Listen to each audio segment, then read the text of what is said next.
least I managed that. Oh, excellent. So I do the quick hello and then you do the in-between stuff? Yeah. Yeah, okay.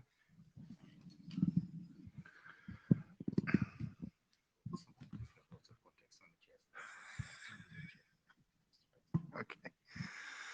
So, welcome everybody. This is the IETF's 115 London hybrid meeting, IoT Operation Working Group session.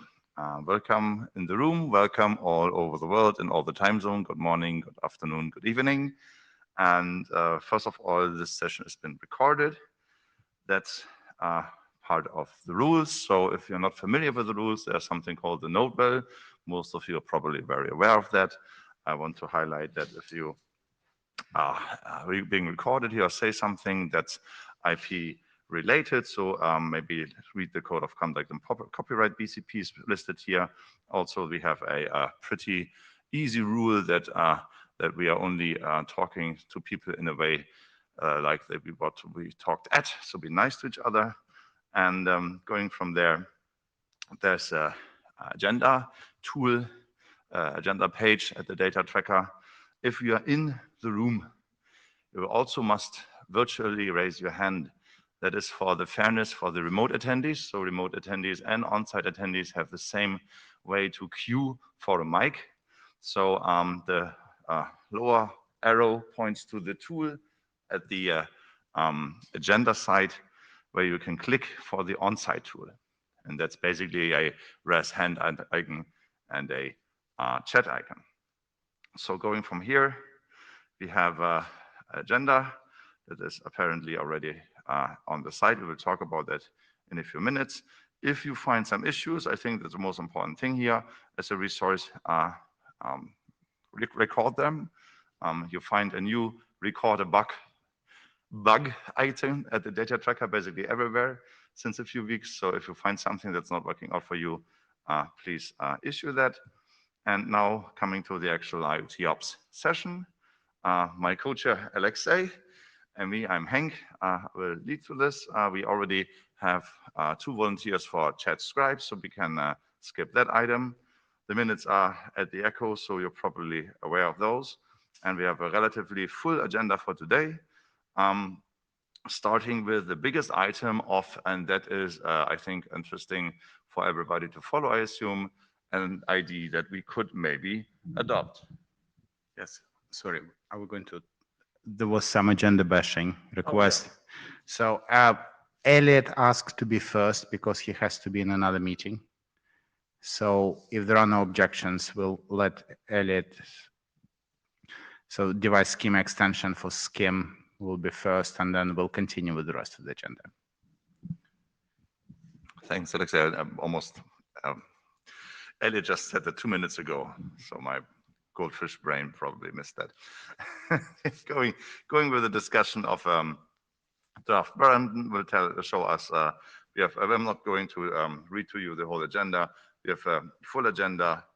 There was once upon a time the opportunity for any other business that's only available if someone is faster than expected.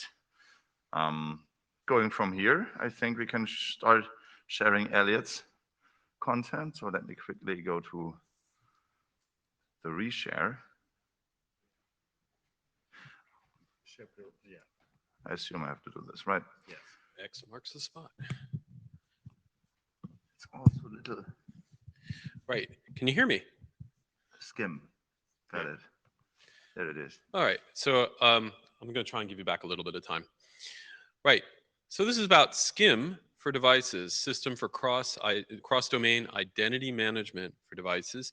This is work on behalf of myself, Muhammad Shahzad, and Hassan Iqbar, who the former 2 are at the North Carolina State University. Next slide, please. Oh yeah, that's me. Sorry. All right. So as this group knows more than everybody else, there are a zillion ways to do device onboarding. And so we asked a question from an administrator standpoint, right? In fact, we asked 4 or 5 questions from an administrator standpoint. Number 1 is, how do I provision a new device into a new infrastructure. Number two is how to establish the bootstrapping credentials for that device for a particular mechanism, right? So if you have different devices using different mechanisms, how do you know which one? Third is what sort of ancillary information would I like to provision as well? Where that information comes from, I'll tell you in a moment. And four is how do I get application API information for non-IP based infrastructure? That is to say, if you have a BLE or a ZigBee or some other non-IP device and you want to tunnel requests to from them, what are the API endpoints for that? So these are sort of the sort of information that you might want when you're provisioning a device. Well, the question is, and let's start with who the I is. The I could be a partner of an enterprise or deployment saying, here, I've sold you something.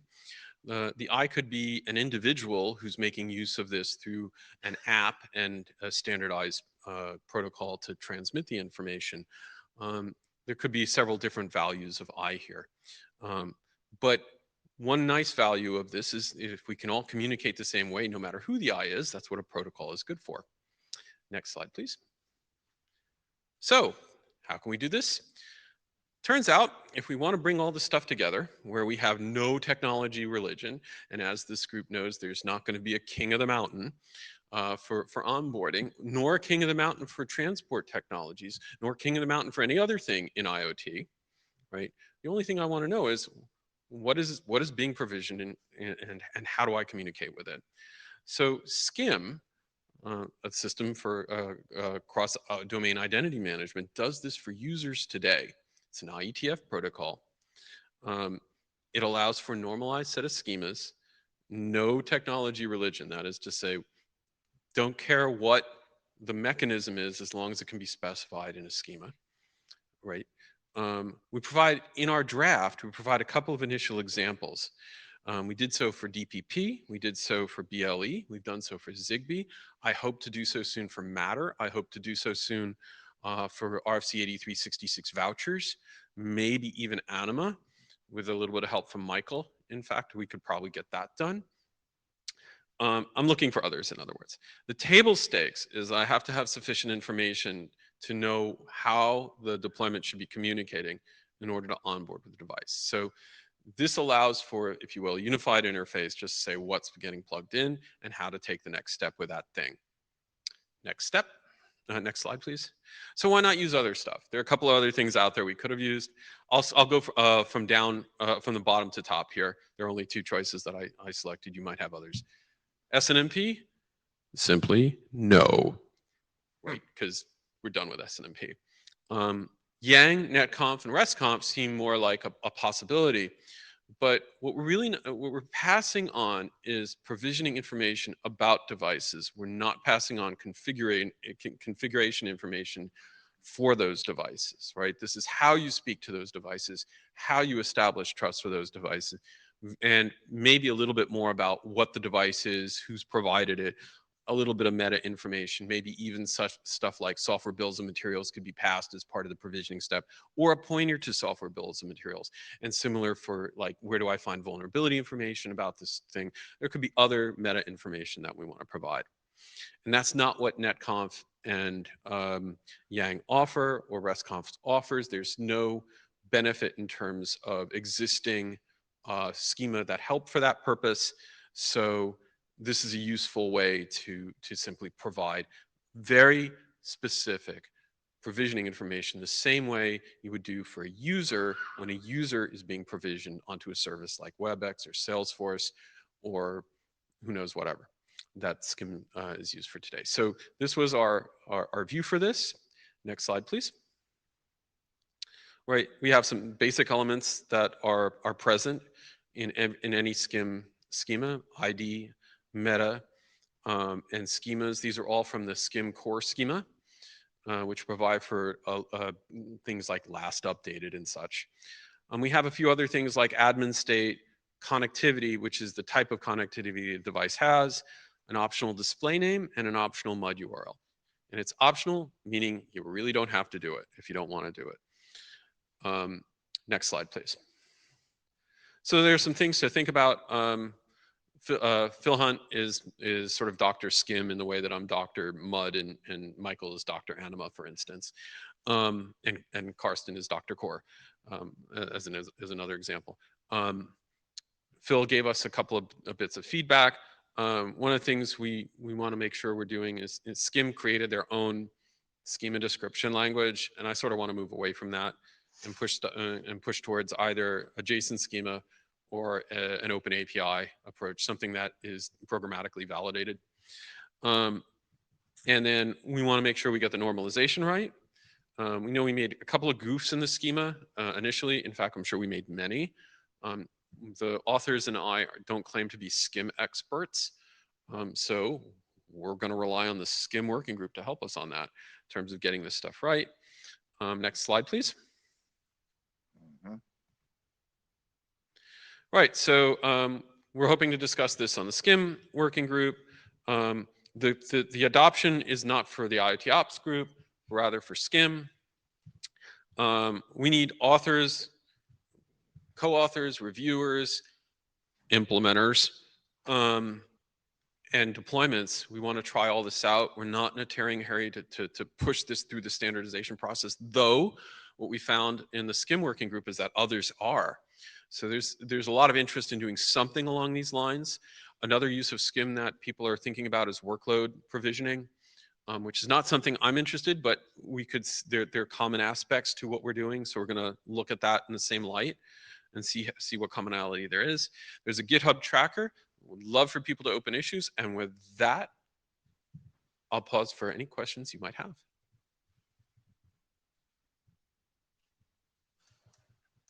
You want your last slide? Oh yeah, last slide. There's a last slide? Yeah. Okay, look at that last slide.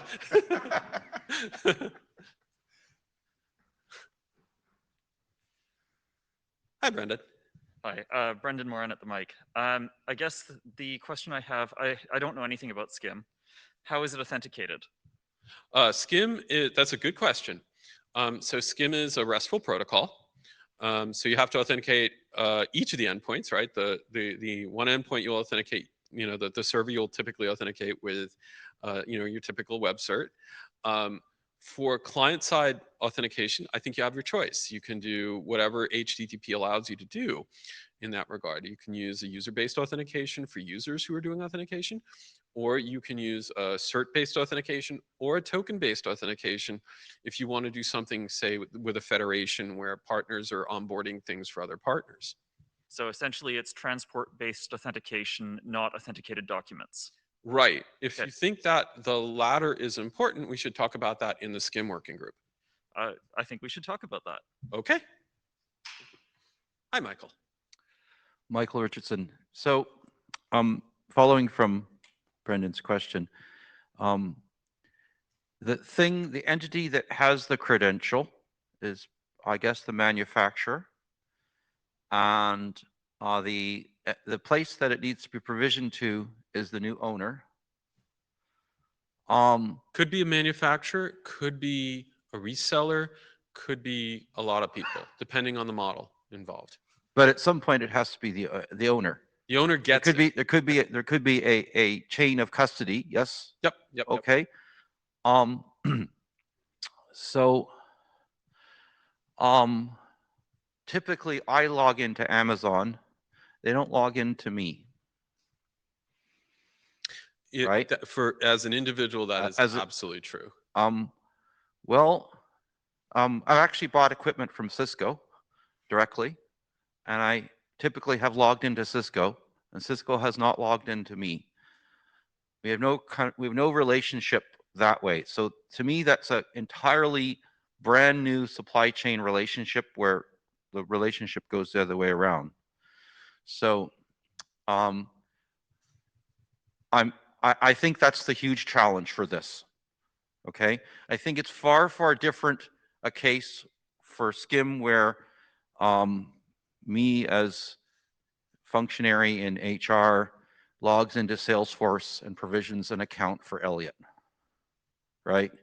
Because I'm going to my service provider and providing an account for you, and the relationship is that way, and that makes sense to me. So I think that there's There are issues that are much, much bigger than well, I don't know what the SCIM working group wants to do with that, but I think that's a huge issue. And I suspect it's bigger than that working group, and I suspect it goes towards supply chain considerations. And I guess I would encourage you to bring those issues back to this working group regularly. And maybe, you know, there's documents that originate here or there that cross whatever. But to me, it just seems like a very big difference. Okay. And if we could have assumed that kind of relationship 5 or 6 years ago, and maybe it was impractical then and it's practical now, you tell me if that's true, then we wouldn't have built Brewski the way we did. Right? Right. So Okay. I'll briefly respond, and then we'll take your advice, actually, right? Which is, one of the reasons I'm here is exactly for the reason that you mentioned, Michael. So to provide a little bit of exchange of information, but and the IoT Ops group is, I think, here for that purpose. So whether that relationship. So in answer to the first part of your question, you could imagine an app that uses SCIM using a user authentication that interacts with the local infrastructure. That is a perfectly valid way to proceed.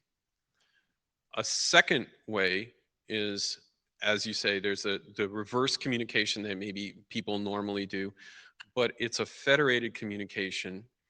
And the question is whether the federated communication can be used for bulk exchange of information. These are areas where we are, you know, I'm not doing this because I'm not here in a speculative way. Let me put it that way. Eric Nordmark. Sorry, Eric, and I have to highlight that you didn't raise your hand, but that's fine. Yeah, it logged me out of Wi-Fi, so I figured instead of debugging the network, I should stand up at the microphone. Okay. But Or we could wait. for Wi-Fi, are you back? Go ahead. What I was going to say, yeah, I echo some of Michael's concerns, right? It seems like the SCIM sort of, if they're thinking about users across domain type things, it's actually not. The information flows, the dependencies might be in the wrong direction, right? And I would be interested in knowing the discussion that you had in the working group. Was this yesterday at their meeting, or sort of what was the thought process there? Were they trying to apply this stuff in what type of domains, or with what type of constraints, right? I can give you an example. Okay. An example is that in the healthcare space, there's a lot of information exchange in which data lakes are formed in the cloud by the by equipment providers, and they also have a control function that is in the cloud, particularly for BLE devices.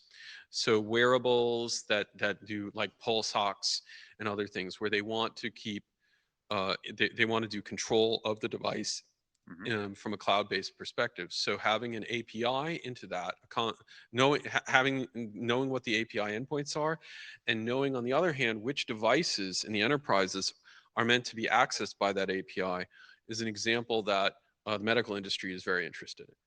As an example, a second example, nurses' stations, like they're sold, they're sold or they're transmitted to particular hospitals or something like that.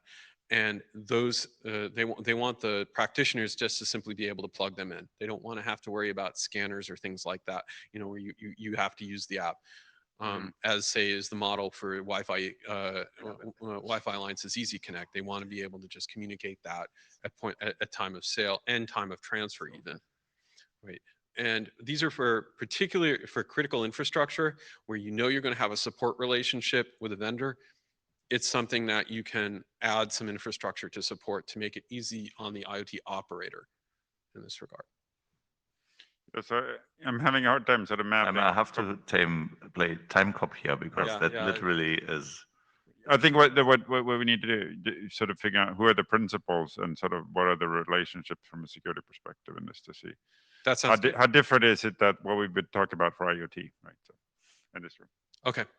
Thanks, and thanks for your time and your accommodation, and I appreciate the working group's comments. Yeah, if our schedule wasn't so packed, I would have definitely let it go. But join SCIM, contribute. Sounds Yep. awesome. And we'll keep you updated here. Yeah, thank you. Thanks. So next in line, which I mean is agenda sequence, is now Brandon.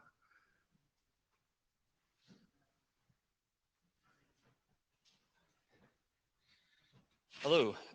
So I'm here to give you an update on the draft that I've been working on. It started essentially as a next slide, please. It started as a summary of the things that are going on in the IETF that are in and around security and IoT, and trying to make IoT systems very secure. It's been rewritten twice now. The latest change maps it more to trying to reuse a lot of the other work that's been done in the industry around setting up baseline security requirements. So next slide, please. There it is. The first question is who's going to read this? Obviously, I'm not intending to set normative requirements here. So the interesting question is who's going to read a non-normative draft? There's a few options of people who may want to know what should be in their networks and what technologies they should be using. So I think there's a useful space for us to have a landing pad for that kind of information. Next slide, please. There are a lot of baseline security requirements documents out there. There's quite a few. I've got 3 of them listed here. But what's not in them in general is a mapping to technologies that are actually available.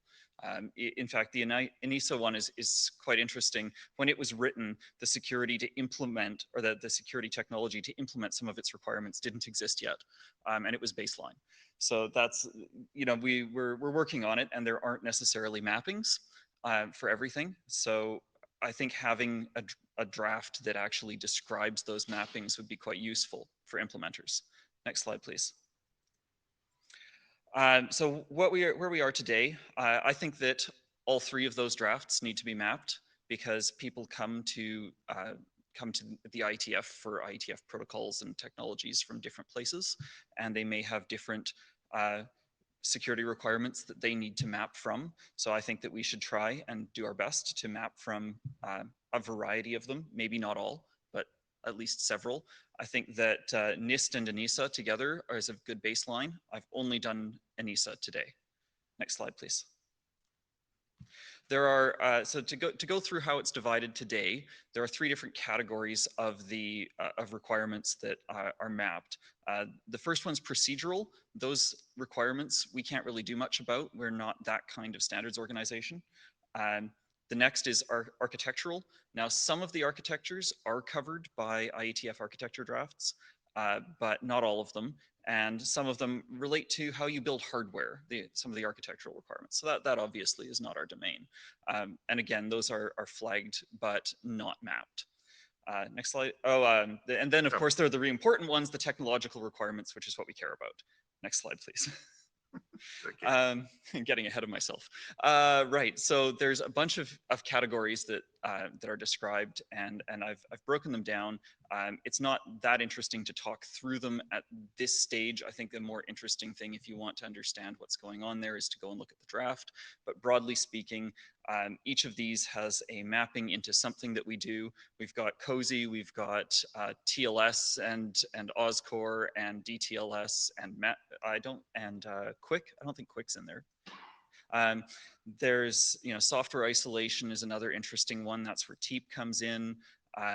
Cryptography, of course, links back to COSI again. You know, it's divided down in these kinds of ways, and each one of these has a call out to a specific IETF technology.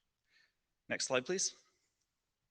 So right now, again, as I said before, I only have ENISA requirements mapped. I would very much appreciate help from other contributors in looking at some of the other baseline requirements documents and trying to sort of merge some of these requirements into similar categories so that we can group together the kinds of things that are important in different places, and whether we have any gaps that are present in the existing suite of IETF technologies. Next slide, please. Sorry. Or is that it? Is that the last one? was not it, but Oh, yeah. Oh, there, I already said that. So if you're interested in this work, I would very much appreciate your input. And I think that there's something that there is a gap today in the IETF where, you know, if I came here and I didn't know anything about what we were doing, I would not know where to look for the information I need to build a secure IoT solution. And I think there's a big gap when it comes to things like information security officers trying to understand whether they have actually followed all of the best practices and whether they're missing any technologies to do that. So I've run through that very quickly. Are there any questions?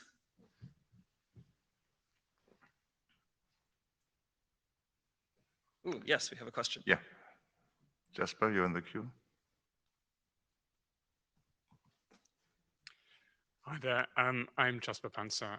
Hi, this is my first IETF, so nice to be here, and thank you very much for the presentation.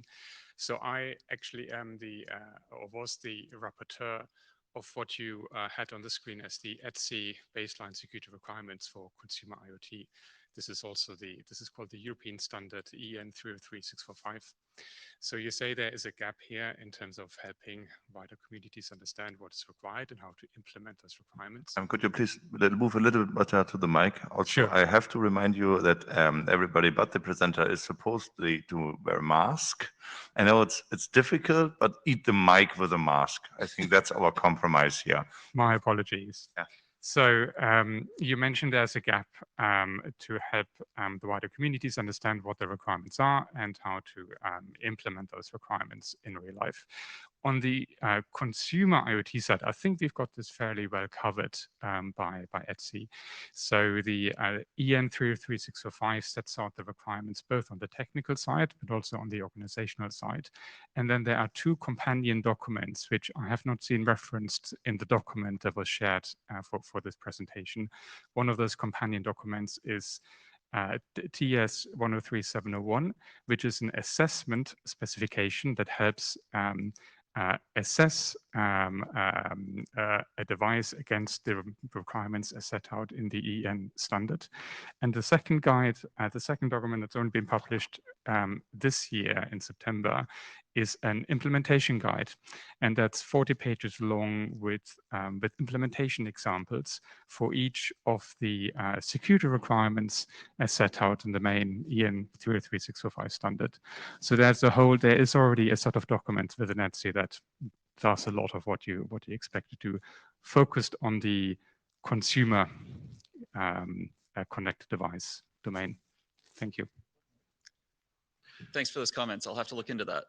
Yeah, and before you leave the mic, this last slide that is presented here on the screen is there on purpose. Would you have the time? This one, yeah. would you be able to contribute in identifying these additional, I want to say, parts to help Brandon with this work? Yes, of course, I'd be happy to point you to in the right direction and link you to the relevant documents and make introductions to the key authors as needed. And just for sake of completeness, the implementing guide I reference is TR 103621, and that's all freely accessible without any paywall. Thank you. So I very much appreciate the comments, and it's great to hear that there's actually implementer guides appearing. But notwithstanding that, I suspect that will not be true of all of the baseline security requirements documents that are extant today, and people wishing to follow those other guides may need some help.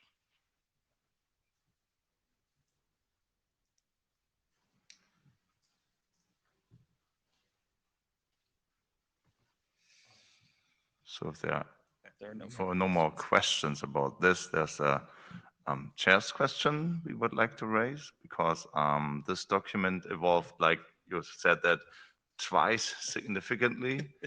And from a chair's point of view, we would be willing to take into account that we adopt this document. Okay. Would you be interested in having a in-room assessment call about that? Sure.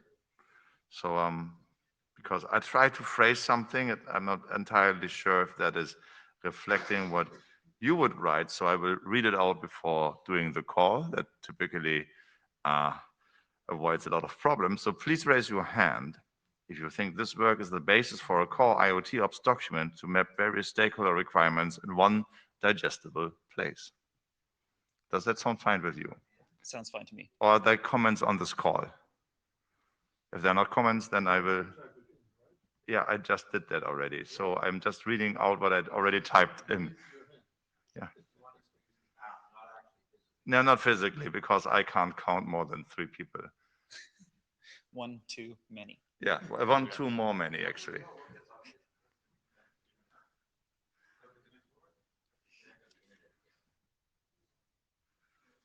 Yeah, the internet is awful. We are trying to make it better.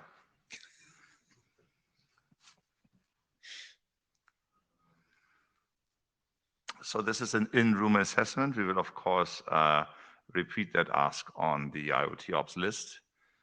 So everybody who is having an opinion here will we have to.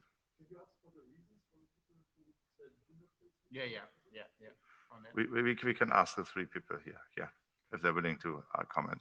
But I'm giving this 5 more seconds. And as again, I don't know how to count seconds. Oh, they're back. So it doesn't show, so I will read it out loud. So the raised hands in total were 36.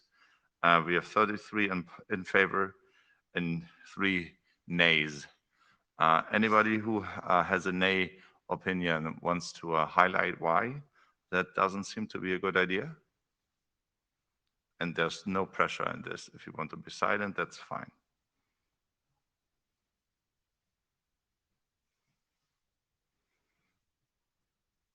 Which will I take as being silent is fine. Okay. But there's Emmanuel in the queue I just see. So Emmanuel, you can speak up. Hi, Brendan. Thanks a lot for this this effort, which I think is very, very useful. Maybe I missed it, but you talked about potential gaps, and so I understand that there's you haven't assessed all of these guidelines, but for the guideline you've assessed the most, which is ENISA, I guess. Then, what would you say is the biggest mismatch that you have noticed so far, or that you expect? So I'm winging this a little bit, but I didn't see a lot in the way of onboarding guidance, and I think that may be a bit of a gap there. I don't think there's much there's pretty good coverage overall, but I think that might be a missing link. Okay, so I guess the mismatch could be in both ways, right? Like it could Yeah. be like that they mandate something that like, Oh, sorry, we don't cover, or I wasn't it's great that there is. I mean, what I meant was that I think there might be a missing guidance or surrounding onboarding. I'm winging that slightly. So if someone who's more familiar with that document wants to tell me I'm wrong, please do.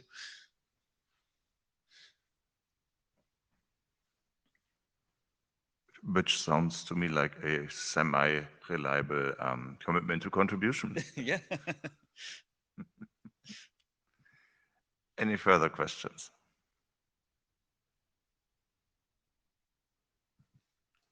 So if that's not the case, we will restate a formal working group adoption call on the list for this. All right. I think directly after the IETF meeting, and then we go from there. Thank you, Brendan. Thank you very much. I quickly check the chat. Sometimes there's something there that's worth mentioning.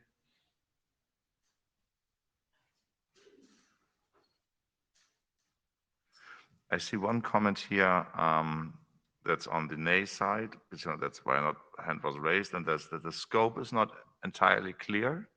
So you still have a little chance to get back to that. Sorry. Sorry, I've run back. The scope is intended to be a mapping document. So this is specifically to say there are requirements that are provided by a bunch of baseline requirements documents, and we'll take a selection of those. The scope that I've defined today is relatively weak on which requirement documents we should adopt. I'm happy to take input on that. Then it's a mapping from those requirements to IETF technologies.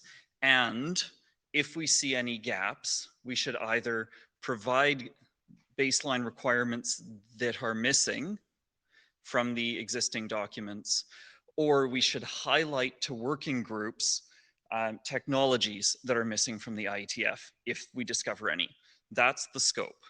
Is that a clear scope?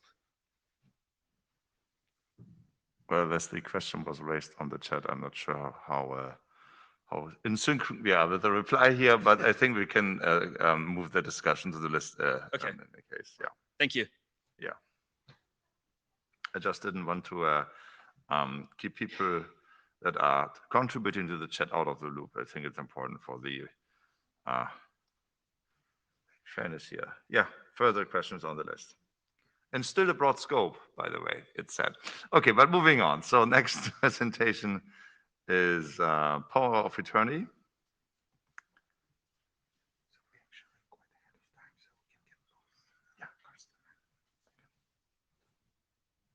And I see we have two presenters coming up. Excellent. No, that's not a problem at all.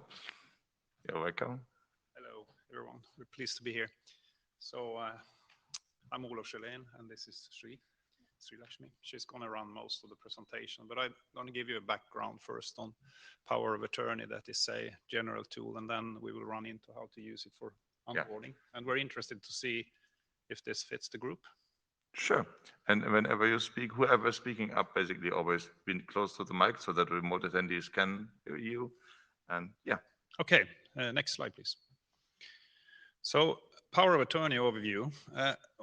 You all know about power of attorneys in real life, that you can delegate some authority to someone to represent you at some meeting or something. But here we propose it in a digital form, where a principal can sign a POA and give it, for example, to a device. And typically we are looking into semi-autonomous devices or entities that are fairly powerful and can act on your behalf. And those are the agents then. So the POA is used here to authorize these entities. And these identities, they have to have an identity, right? So it's not like super small entities. They have some identity. They typically have a public key and a private key, so that they can be identified and so on. And they act and on behalf of the resource owner, that's called the principal here. So we have principals and agents. The POA is a self-contained document. This is decentralized. So it can include detailed credentials and also expiration time. Next, please. So some of the essential properties here is that it's self-contained and decentralized, as I said. So it resembles like PGP that is used for authentication primarily, and but we use here for authorization primarily.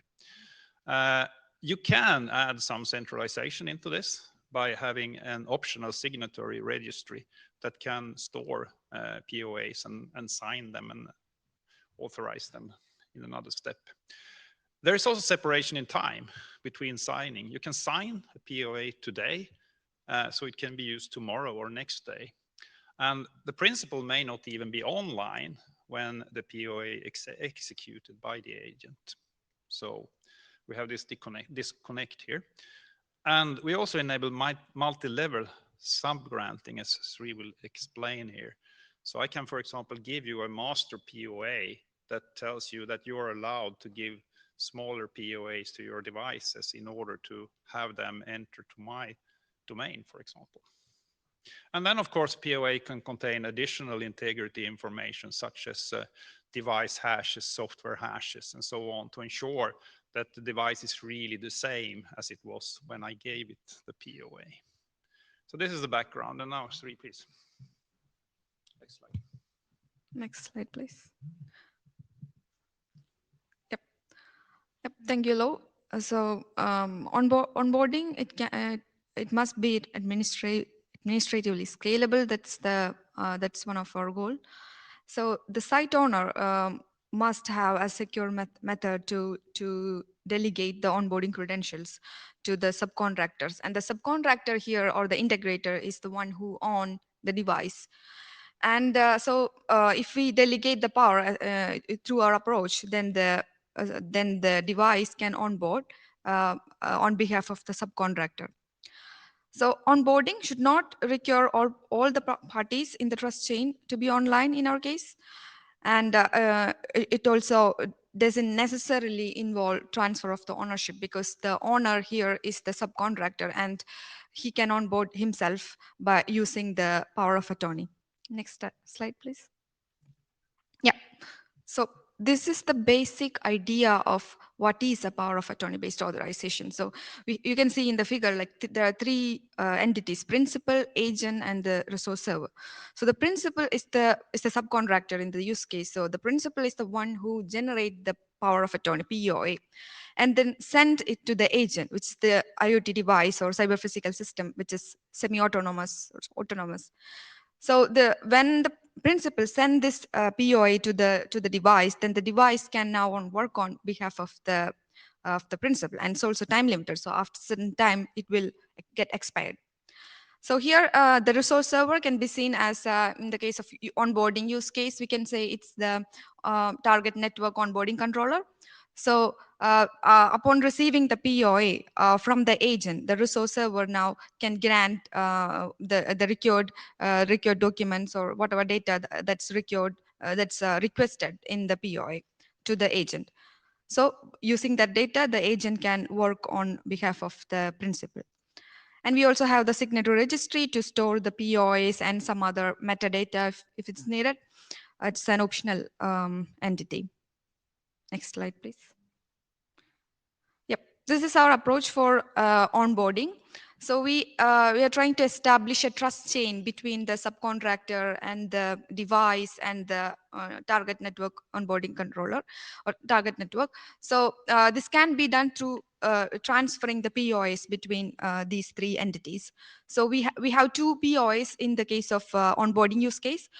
So the first one is from the subcontractor to the device. So sorry, the first one is from the onboarding controller to the subcontractor, so that the subcontractor can now onboard on behalf of the actual target network. And the another one is between the subcontractor and the device, so that the device now can onboard on behalf of the subcontractor, so it can onboard itself. Next is that yeah, as I mentioned before, the ownership, it can be kept by the subcontractor. And together, we are trying to be more scalable and administratively scalable and more secure. And also, we can even pass the authorization credentials through the inside the POA. Yeah, next slide, please. Yep, this is the protocol flow for the POA-based authorization for onboarding. So we have the subcontractor, device, and the onboarding component, and the certificate authority from the local cloud. So the subcontractor now in the A and step B are the two power of attorneys, as I mentioned earlier. So the A is the onboarding component sending its power of attorney to the subcontractor, the principal, so that now the principal gets the credentials, or it's authorized now. Next, after that, principal now can now generates another POA to its trusted device. Now on the device now can it's a device that we need to onboard, and the device now can onboard in CA and B. So it's sending the POA along with the other other device onboarding credentials. And then in D, there is a communication between the certificate authority and the onboarding component. It's basically nothing but the public key certificates.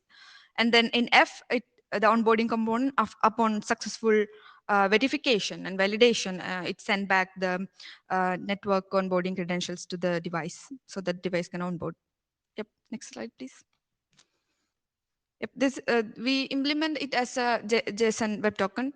So when you look at the payload, these are the different parameters. So we include the public keys and the resource owner ID, which is the ID of the target network.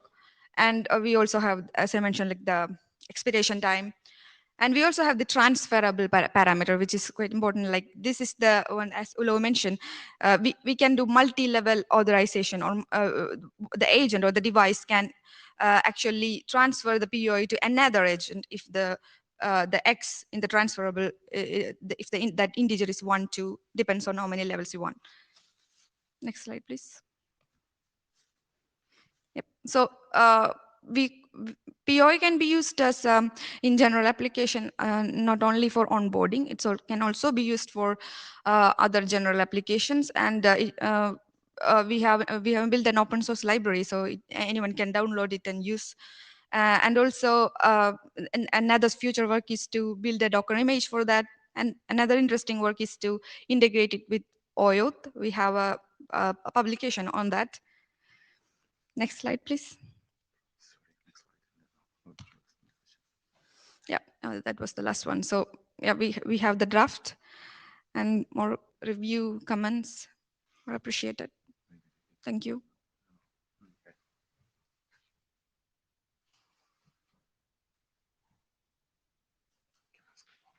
Yeah, but there's a queue forming up. And Vladimir first. I don't know. Am I? Says so. Yeah. Thanks. So, hi. So you said that, like, from the very beginning, I got a strange feeling that I heard that terminology already. So that's resource server, that really similar to the OAuth, right? So, and in the end, you said that we need to integrate with the OAuth. So I just don't really, can you explain how that's really different from the OAuth and what should be exactly with the integration part? Some of the properties we mentioned earlier is that it's like the time difference. The POA is something that you sign off beforehand, and it could be valid for a longer period of time, like days or weeks, depending. And it's also sent to an entity that has its own identity and can do the public key or private key authentication and authorization. And it's that we can do it in several steps also. So the whole point here is to be able to get scalable onboarding by delegating it to subcontractors. For example, in mining industry, there are lots of excavators and trucks and so on that has to go in, and they want to onboard but not change ownership, right? So that's what we are talking about here.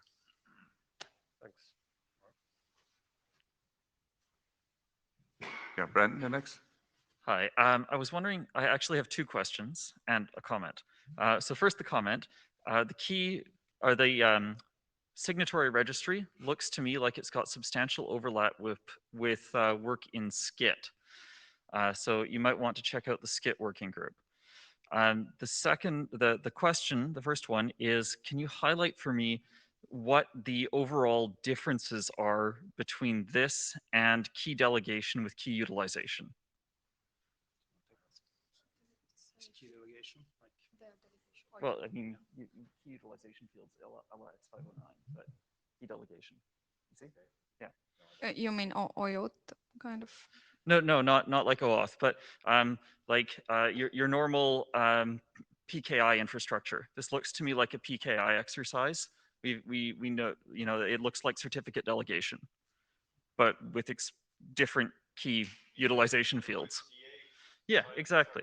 You've got a root CA signing a cert, but with specific key utilization. Yeah, but it's the authorization part here that is the focus really. If you like PKI, it's more on authentication and delegating the full thing, right? So this is an API to a CA? Huh? So this is an API to a CA? No. No? Okay. We use, you can use PKI for the public and private keys that are used to sign and direct these POAs. So the POA is directed to an agent based on the public key of that agent, or that's part of the identity of the Okay. Right? I guess the final question I have is, how are you handling revocation? when your subcontractor does something nasty and you need to get rid of them? Replication of the POA, that's like storing it. Well, that's not yet in scope, right? Revocation. You're trying to get rid of them. Your subcontractor has violated their contract. Revocation is always a very hard, it's a good question, really hard in decentralized systems. So how do you ensure that if you revoke it, that it's not still residing somewhere? The POA repository adds some centralization to the concept and improves the possibility to revoke. Okay. But that's the best answer we have right now. Okay, thank you. Further study. Thanks.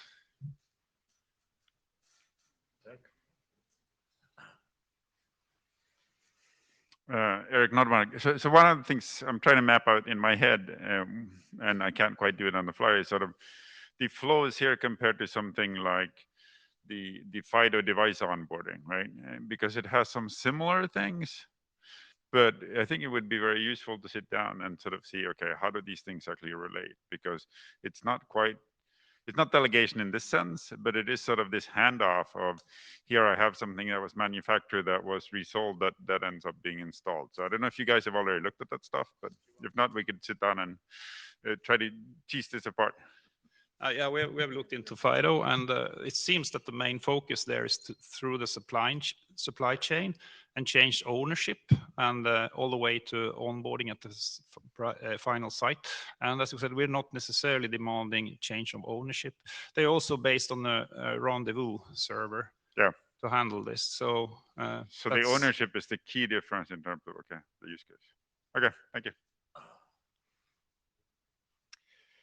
Hello, Eskodijk. I just heard you were using JSON Web Token, I think, and that kind of was ringing a bell in my mind because I've been working on a specification. It's not a public one, but one where we defined a CBOR Web Token. So it's like the compact version of that for a similar purpose. So it was not specifically onboarding, but it was for a commissioning entity to manage IoT devices in a commercial network for a specific domain. So the commissioner would get a token basically granting certain rights of management for a limited duration. So it was all encoded in the CBOR web token. So in that sense, it sounds similar. And I think the use case might be very common, let's say, because it came up from industry requirements. I'm not sure yet what the relation is with onboarding. So it seems like slightly different managing from delegating the onboarding part to a subcontractor. But yeah, I will think about that. So just a comment. It's a very good comment, and that's part of the reason we are here also to understand from you what are the related technologies and how we are going to differentiate or preferably complement them, build on them. That's the major target. Yeah, or maybe we could even kind of standardize something that I've worked on in a private setting. Huh? Maybe that's also something we can have an IETF version of those things. Yeah. Okay. Thank you. Hi, Michael Richardson.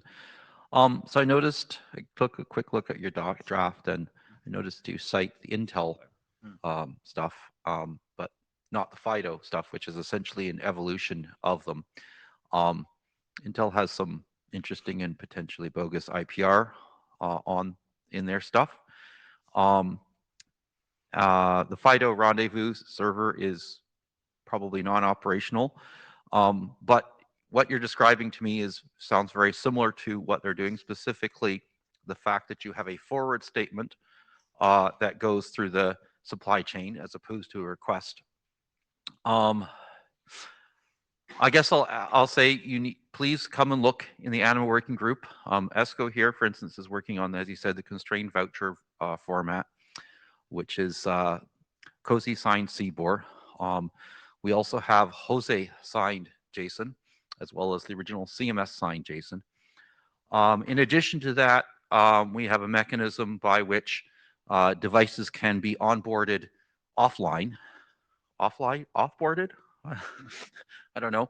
But the conception here is that a commissioner, a person, would in fact wander into, in their reference thing, into the basements of newly constructed homes, for instance, which have no internet and have no LTE because it's the basement. My office is in the basement. I have no LTE at my desk. And would onboard the device. And the idea is that actually we really do want to minimize round trip times because they actually represent commissioner guy going up and down the stairs with his device. So that's a whole space of things that there. And so to me, it sounds like you've kind of reinvented 3 or 4 wheels here. And I'm not sure that there's a reason for it to be gratuitously different. So I would encourage some convergence of file formats, even if you can't get all the semantics the same. Okay, as Elliot said earlier, there are 19 different ways of doing things, but we don't have to have 19 different file formats. And I think that's really important. And also, there's an OPC-UA mechanism, and it's mostly trust and first use. However, they have some interest in doing something more, or some of them do. And so that's particularly important. Finally, I don't really understand what is it when you say there's no transfer of ownership? What does that really mean? Because despite the fact that Brendan's phone is pretty sure it's his, I'm pretty sure it belongs to Apple. So what does the lack of ownership transfer mean, right? Okay, that was a lot of things, but thanks a lot for the input where we're going to look, and I hope we get the minutes so we can remember all the related technologies. I try and do one by one. The Intel thing, I agree that if we're into consumer market, for example, there is probably no big need for POA. You're fine with that the original manufacturer has the centralized server to keep track of the device through the supply chain and all the way into onboarding.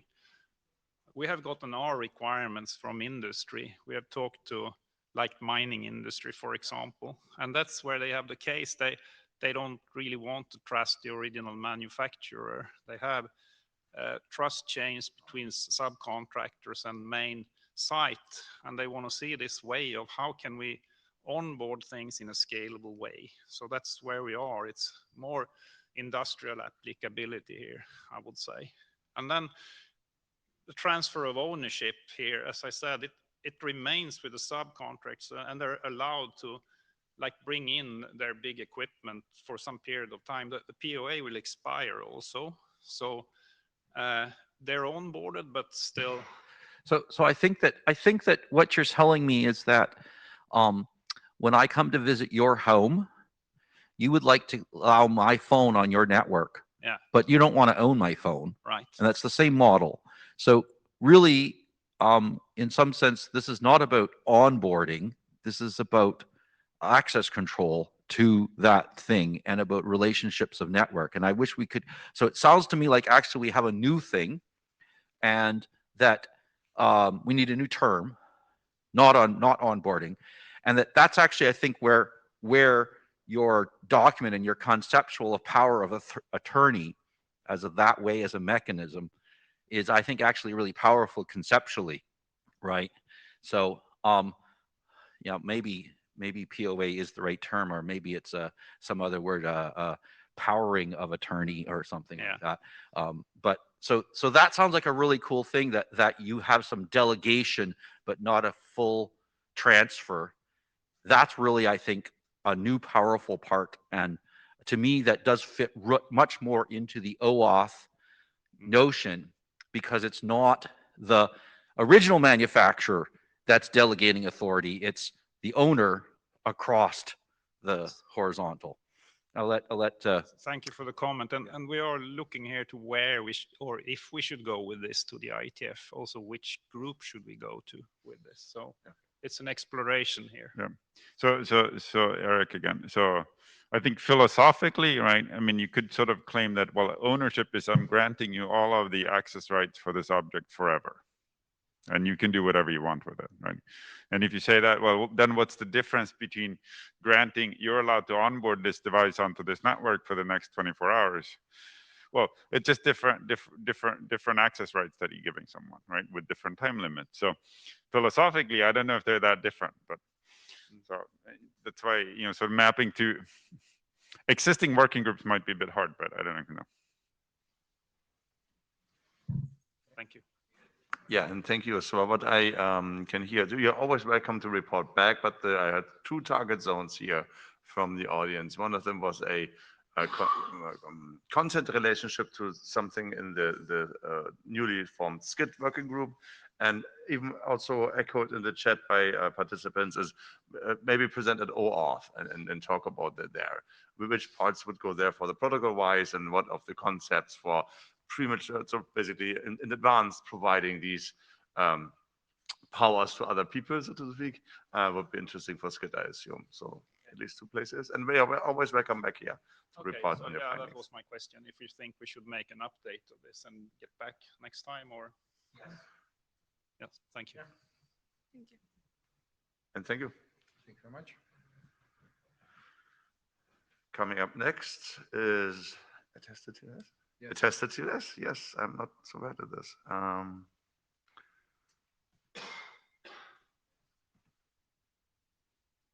That's Hannes. And my MIDI echo is not working very well at the moment. The network is not my friend. Reload. You mean this USB-C thing? What do you want me? I can. Yeah, just we have co-chairs, so I'm not doing this. Yeah, still I don't have a. That's a good thing. Whatever. No. Yeah. So, who of you has attended the RATS meeting yesterday? Few of you? Okay, good. This is sort of a, yesterday I had a very limited time slot, and so I wasn't really able to walk you through the details. So what I'm planning to do is to go through one of the scenarios and describe some of the details to give you an idea what we are trying to do here. I focus on the IoT onboarding scenario, although for us, this is probably the confidential computing scenario is what we are really after, but I think the IoT onboarding scenario just fits better, and it's also described in a document. Okay, it's actually 3 documents. So here's the starting point. Next slide. The starting point is of all of this, the device boots up and does the initial attestation, which is something the RATS group has been working on for quite a while. And in our implementation, if you download the trusted firmware M&A, what it does is there's the bootloader. We use MCU boot for M-class devices. It creates a hash over different firmware images, like the bootloader itself. And if there are multiple stages of bootloaders, obviously multiple times, the firmware images, and so on and so on. And then this information from the bootloader, as it relinquishes control and passes it over to the firmware image or the next stage bootloader, it's basically passed up finally to the attestation service, which when this attestation service is called to provide the e-token, it will do so. And in the document, we call this the platform attestation token to distinguish it from the other token, which we newly defined, namely the key attestation token. Had to give it a name. That was the best one we came up with. And this platform attestation token with the software measurements inside them as claims can be used to determine on whether the software running on the device actually has been tampered with, which is quite important for this use case, because we want to make sure that the key attestation service is actually still operating in the way it does intended in the document. Okay, next slide. Of course, in reality, it's not that simple. There's a whole slew of processors and layers of software, but I will glance over that. Next slide. So when it comes to the stage where the device actually does the onboarding step, it runs a TLS client and wants to talk to the TLS server with, and we've just spoken about onboarding, and there are obviously different options available. Which option you choose is immaterial to this discussion. So in the setup, the IoT device is the TLS client as the attester, and the onboarding server is the server and so the client wants to send the evidence to the server in the terminology of the RATS working group. This also assumes the background check model where the relying party talks to the verifier to get the attestation result. There are also other models, such as the passport model, which I don't go through, and it's not described yet in the document either. So we'll skip that. Next slide. So here's how it starts. Since one of the documents listed on the first page is about the extension, the newly defined extension to the TLS handshake. If you define some new functionality in TLS, you always have to do this initial negotiation in the client hello and either server hello or in the encrypted extension. And that's what this 1 and 2 indicates here. So there's a new extension defined, which it's called, for this purpose, it's called evidence proposal, because it passes evidence around and communicates what functionality, what attestation technology the client supports. And the idea is that you can support different attestation technologies, since there are just different ones available in the market today. And the server selects something. What it also does is it needs to pass a nonce to the client, because that nonce, if you follow the RATS work, this nonce is included in whatever the evidence produced by the device to guarantee freshness of the produced data. So that needs to come along as well. And the green box shows that the nonce needs to come from somewhere, namely typically from the verifier, either in real time or it's obtained earlier upfront in a batch of nonces. That is really an implementation detail. Okay, so that's the initial phase. Next one. Then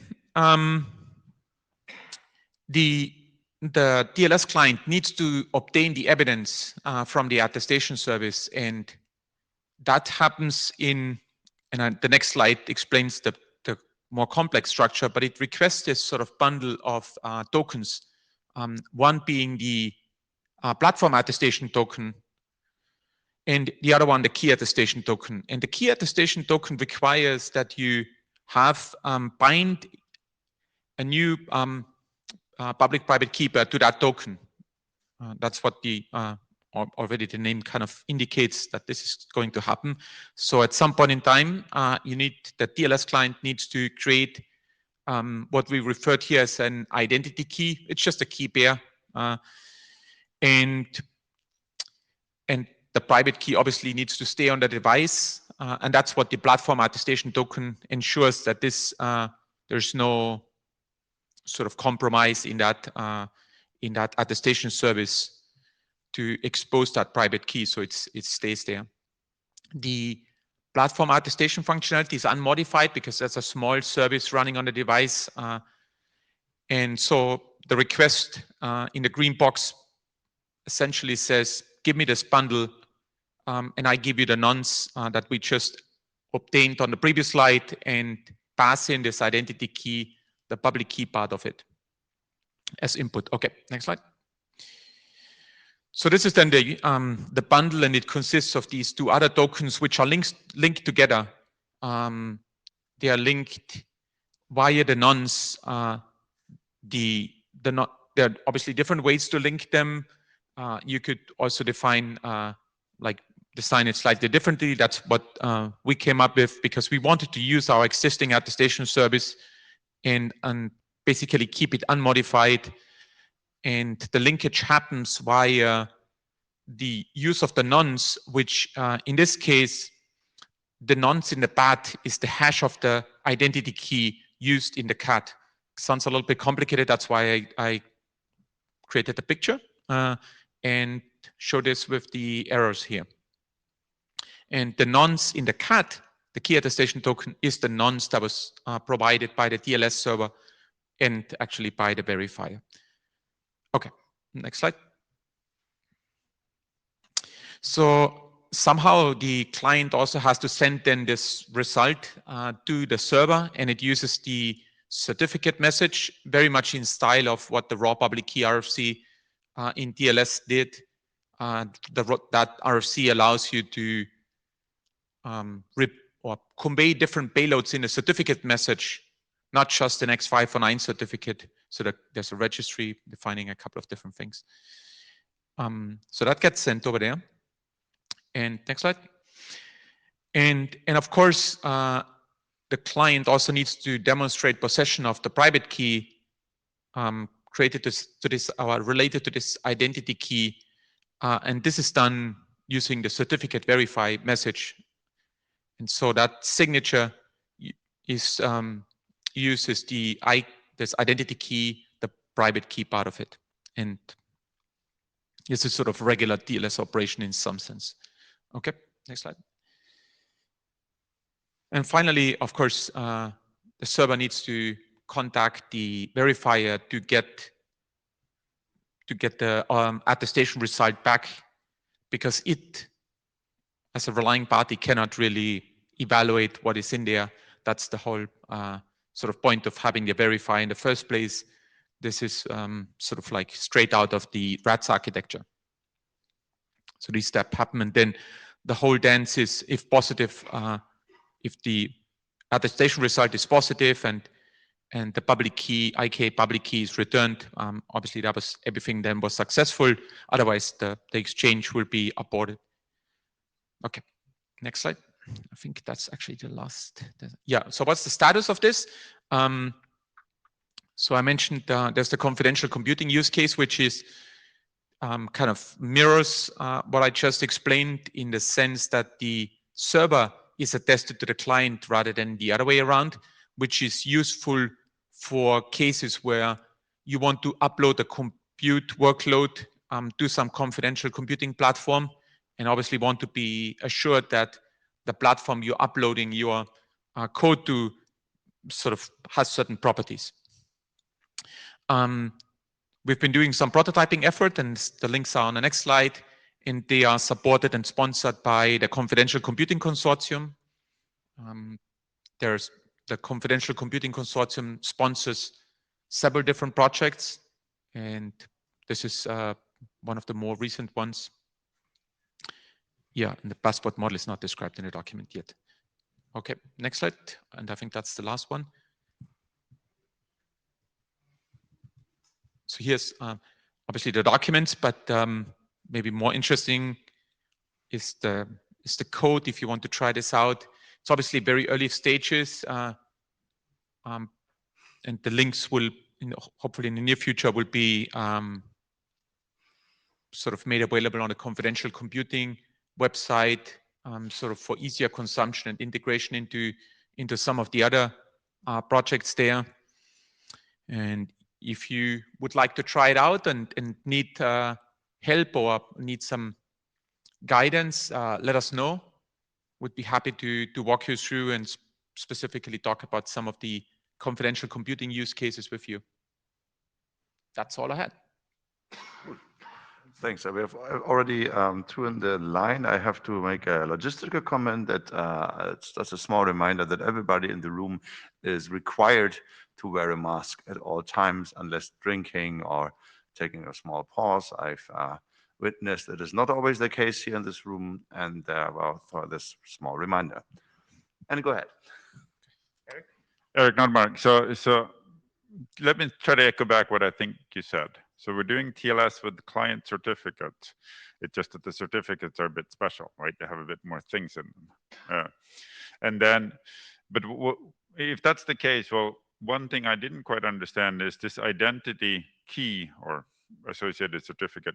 When does that actually change? Is that actually basically a long-term identity of that device, of that client, or is it something that changes more frequently? Very good question, Eric. Yeah, so it's actually an ephemeral, sort of an ephemeral key in that sense. And unlike regular client-side authentication, where you would typically have the CA, the certification authority, create that for you, like in an IoT, classical IoT setup, you would have that pre-provisioned up front, maybe during the factory even, or using some other onboarding protocol or so. This one is not signed by the CA. It is actually signed And if you go back a few slides to this diagram, it's actually signed by a key that is available to the attestation service. So maybe I should have pointed this out. This kind of makes it different to a regular certificate. So in that sense, because it's just a different kind of a different model. The security comes from the fact that the assumption is that the private key of this newly created identity key cannot be exposed, and this attestation service is part of the trusted computing base. Yes, it's signed by something that belongs to the platform or whatever underneath, right? Right.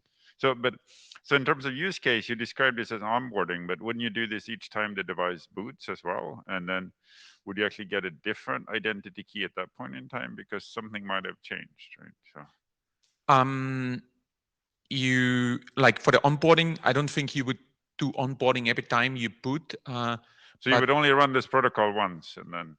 Well, in for the onboarding case, you like run it as often as you do need to do onboarding. Sure. In the confidential computing case, you would do it every time you upload some new or contact the platform and want to sort of interact with your compute platform. I think in this case, you said sort of onboarding and connecting to some management server. I think those were the words, right? But you would connect to the management server when you reboot a week later as well, right? So would you use the same mechanism? Is that the idea, or is it sort of like use it once and then? Which is something we didn't describe there. So like if you talk to the device management server, I think it would make sense to also use the mechanism, because then you can be reassured that you would pass, of course, the platform attestation token along as well, and so you would see if something has changed. So that would be useful as well. But we didn't talk about sort of like the next steps. But you're right. Yeah. Okay.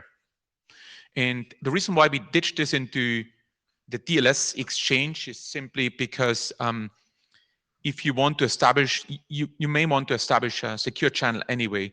And so tying the attestation information with the secure channel establishment appeared to make sense to us rather than sort of leaving it totally separate. Dave Taylor. Dave Taylor, 2 comments.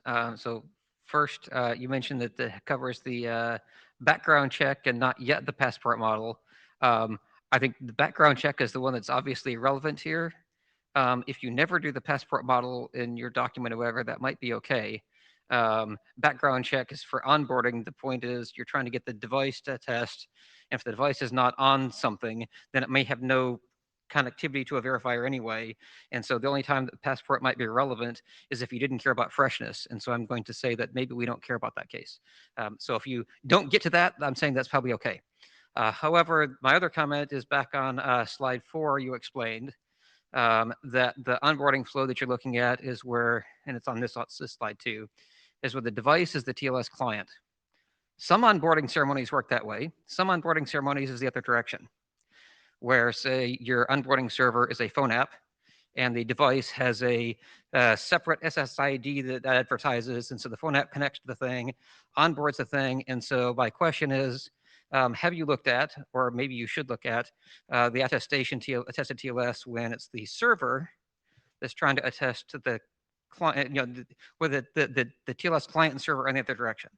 And that is just as interesting, and still the background check model would apply there. So I would suggest, rather than worrying about the passport model anytime soon, I would rather worry about adding in the other direction too in the same document. So. Okay, that's a good point. Yeah, the IoT onboarding model, what I had in mind was the experience with the FIDO device onboarding, which was mentioned earlier. Which some flows work exactly like you say, and there's a different set of flows. I think OCF uses the opposite flow, and so out of each IoT ecosystem, each one has its own variation of flows, and like half of them are one, half of them the other one. So both of them are interesting in your draft, is my point. So thanks. Carsten Bormann, a quick question. You gave some rationale for doing this in a TLS handshake. Now, one problem here may be that the TLS connection can go on for a long time. In particular, DTLS connections tend to do that. What do you do when you need more freshness during the course of this connection. So you specifically refer to like the issue that if you have a DLS connection ongoing and you want to rerun this step without tearing down the connection. So there is the post-handshake authentication possibility, which of course we didn't describe yet. But that only works from the server side, like the server asking the client to do this and not the other way around. So yeah, it's a good question on whether there's a need to basically do this in an existing connection and not terminate the existing connection. Which may be disruptive because you may have other things going on. Yeah. At the same time, you discover the need for more freshness. Yeah. So I'd but like to see an example for that. Yeah. Yeah. Okay. I will probably have to talk to you about this use case. Yeah. Cool. Thanks a lot. Thank you. Yeah, thank you. And Carsten, appropriately close to the mic. We might have if there's enough time, we could have a additional presentation. But I don't know if the presenter is in the room actually. But Carsten. Hi. Now for something completely different. Actually, not that different, because what I'm going to talk about in part looks very similar to what we have been talking about. But I want to quickly talk about the LWIG working group. Many of you haven't been around in 2011 when this was created. And the reason was that we thought we probably need some informational documents on implementing constrained node networks, because the standards on themselves are maybe not enough. And this working group was reasonably productive. It has 6 RFCs out there. I'm citing 2 here, the terminology RFC that has turned out to be very useful, and the using TCP and IoT RFC. Both are informative documents. They are not setting any standards or anything, but they just explain things. And there are other RFCs on energy efficiency. Next slide. So right now, LWIG has 1 document in Auth 48. This is just a companion document to one of the earlier documents that describes how to do minimal IKE, and this describes how to do minimal ESP, so both are just informational. All these things you can leave out and you still have a valid IPsec implementation. There is 1 document in ISG that discusses curve representations. How do you convert between Weierstrass and Edwards and Montgomery and so on, which really doesn't belong here at all, but it's also outside of the scope of what I'm trying to talk about. And there are 2 active drafts. One is respin of 7228, which is what I'm interested in specifically. And there's also another draft that is providing some information about comparing security protocols. There are also some 5 expired drafts that were very useful when they were being developed in 2014 or so, but nobody had the time to actually complete them. So they're kind of historical documents that people can go to. Next slide. So let's talk about those 2 active drafts. 7228. You may have run into that. In particular, if you heard about people targeting class 1 or class 2 devices, this terminology was created in that document, or documented in that document. And there is a 7228 bis that both expands the set of classes offered. So on the bottom right of this slide, you see classes of power supply, which are sometimes very useful when you discuss devices, and some classes need expanded ranges. So the top right is trying to go beyond class 2 to class 3 and so on. So this is a document that has been considered useful by people. It's pretty well cited. So we want to complete that. Next slide. And the other one is the LWIG security protocol comparison. A couple of people have sat down and looked at message sizes for various configurations of security protocols.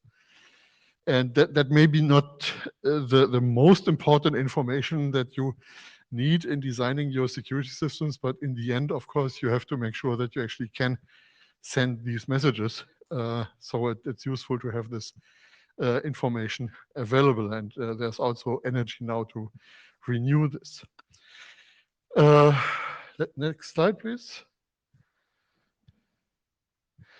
So LWIG as a working group is 11 years old, and I have a personal rule that I never do anything for 10 years, at least not the same time for more than 10 years.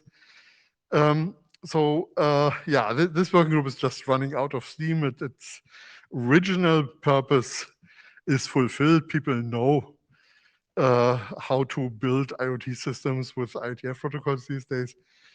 So there are just these two children of the working group that really need foster parents now. And we looked around and somehow thought about IoT ops. Well, most of the work on these documents is done, so it's not going to load down this working group. IoT ops is actually chartered to write informational documents about IoT. Well, maybe not exactly these two documents, but well, if you close your eyes slightly, then it looks like it fits. So this would be an easy way to get the documents out of a working group that's kind of non-functional at this point in time and complete them in a reasonable amount of time. So I wanted to get some attention to these two documents, in particular, of course, to 7.2.28 bis, which we really want to complete within the next few months, and ask whether this working group would be interested in having this in their portfolio. Obviously, the ADs have to agree with that, or the IESG has to agree with that, because the charter is a contract between the working group and the IESG. Yeah, I think it would fit very well, and Brandon's document, for instance, is quite similar to other things we have done in LWIG, so this sounds all very fitting to me. Any comments on this? So I'm just preparing two comments from the chairs, first of all. So yeah, we have two, our ID is gone. So there is no direct feedback from him, and we get you to the mic first. Eric Klein, responsible area director for LWIG. Yeah, I know I have to dispatch the curve document, and then my intention was to, unless there's new energy that shows up in LWIG, was to close it down. So I'm happy to support moving these documents to IoT Ops if people want to do it here. If people want to renew energy in LWIG, I can certainly keep it open, but there's been not a whole lot of energy there for a while, as you said. So I can, Warren and I had some discussion about this, but I don't think we reached a conclusion. We were pressed for time in that conversation, so anyway. Carsten, I wonder whether it's like LWIG ran out of steam, but maybe it's not because of the working group, but also with the content of the working group, right? Like nobody was interested in the document other than the authors. Well, that's a matter of assessment, of course, but it's really hard to work in a working group where the working group chairs don't answer your mail. That's a challenge. So that may have slowed us down a little bit more. Of course, it's also, these are not the most important documents, but they are still useful documents to have around. Yeah, it's not like everybody is queuing up to make comments on these documents, but we should still finish. So before everybody is like running out of the room because we have 1 minute left to the bottom of the hour, I'm going to do another poll for the people in this meeting, if they think that terminology of this kind could be completed here in IoT Ops, which of course is just a litmus test. I think we have to really check with the charter and the chairs and the ADs if that fits. So I'm just putting this up now. Raise your hand if you, as a WG attendee here, think that the terminology document of this kind can be completed in the IoT Ops working group scope. And again, that's a litmus test. You can really only go forward if we understand that the charter and corresponding handing off and handed to ADs agree.